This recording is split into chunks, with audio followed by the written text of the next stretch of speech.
Alright guys, welcome to the next episode of Fish for Thought, and in today's episode we're going to be discussing artificial baits or lures. Now lures are the choice option for most experienced fishermen and fisherwomen. Fisher people? And the reason is sevenfold.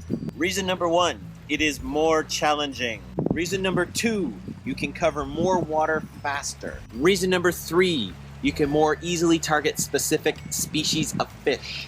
Reason number 4, it provides you with a lot more options. Reason number 5, it is a lot less messy and a lot easier to manage and transport. Reason number 6 is you get a lot less gut hooks. Gut hooks often lead to the death of the fish. And finally, reason number 7 is that it is easier to switch baits. Most professional fishing circuits use primarily artificial baits. And the reason being is that it levels the playing field. Everybody cannot use live baits, and it makes it more difficult for the fishermen to catch the fish they need to catch. So anyone like myself who emulates these professional fishermen generally go down the same route. Now in general, there are 6 different kinds of lures. So let's start with crankbaits. Crankbaits often look like small fish that are wounded. So some of them have a joint in the middle of them to really exemplify that wounded look. Some of them don't. Others have different types of lips on the front. Now those lips are used to basically regulate the depth in which the lure dives. Some are only going down 3-4 feet and have a very small lip. Others have larger lips and they go down 20-30 feet. Now these lures are often used to attract active fish or hungry hunting fish that are looking for food. And that is why these can cover large portions of water, because you're casting and reeling them in fairly quickly to try to find those hungry fish. These are most effective at the dawn and dusk hours. Now the next lure I'm going to be talking about are jigs. Jigs are a metal head often accompanied with a soft body or feathered-like tail. Now jigs are often thrown into areas where you know the fish are sitting, but are what we call slow baits, finesse baits, baits that are used to attract fish that are not actively hunting food. You're basically dropping a snack in front of them like a potato chip and saying, you know, I know you're not really hungry, but what about this? Now the next bait I'm going to be talking about are spinners. Now spinners generally have a thin metal rod with a loop on top to attach to your line, hook on the bottom, and a blade that spins around the body. Now these blades are often used to attract fish with flash. This is a lure that is looking for active fish or hungry fish in order to strike. Often on sunny days when you have the gold blades or the silver blades reflecting the sun in the water, that is when these are most effective. Sometimes you can have solid color like black with yellow spots on it, where it'll catch the rotating yellow spots, and hopefully that will mimic live bait that is in the area. Now again, spinner baits are used to attract active fish, and you can cover large bodies of water with them. The next one I want to talk about is spoons. Now spoons are the hybrid between the spinnerbait and the crankbait. Spoons often mimic the movement of a wounded fish, but have the blade-like flashing and wobbling that a spinner has. These baits are often very effective, again, in both sunny and dark conditions, depending on the painting or coloring of them.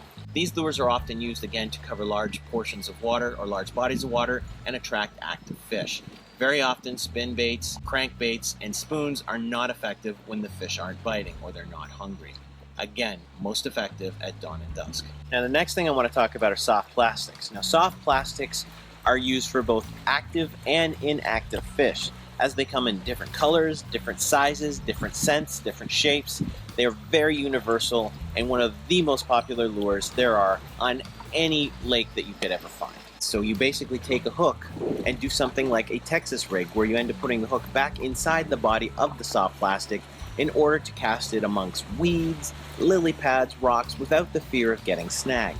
Next is going to be surface baits. Now surface baits are used for active fishing and again work best in the dawn and dusk hours. You often use these baits in and around cover in order to find active fish that are very hungry and looking to strike things on the surface of the water. The jitterbug is a very popular bass-related surface bug, or the hula popper, and they often draw fish out and make those active strikes on the water that look great. The problem with surface baits is they often have a very low hit-to-hook ratio, meaning that a fish will often hit at the bait and miss.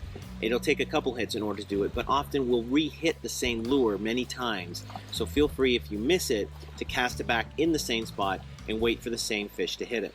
The last of the artificial lures I want to talk about are flies. Now, flies are used generally in fly fishing, which has a whole other type of rod and reel scenario, and actually has a very different kind of casting regiment as well. Now, flies are often referred to as annoy lures. They look like flies, and you often cast them and pull them back, and cast them and pull them back just as they're hitting that surface of the water, in order to tease or to annoy the fish, in order to say, this thing keeps buzzing around, as soon as it sits there still for a second, I'm going to strike this. And that is its purpose generally.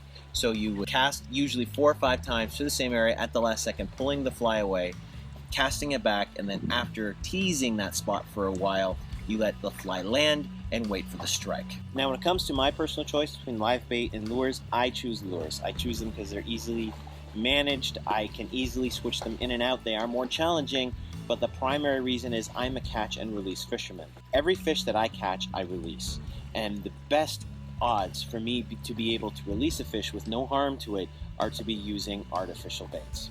Okay, guys? Thank you for watching my third vlog on artificial baits or lures. And until next time, keep on streaming.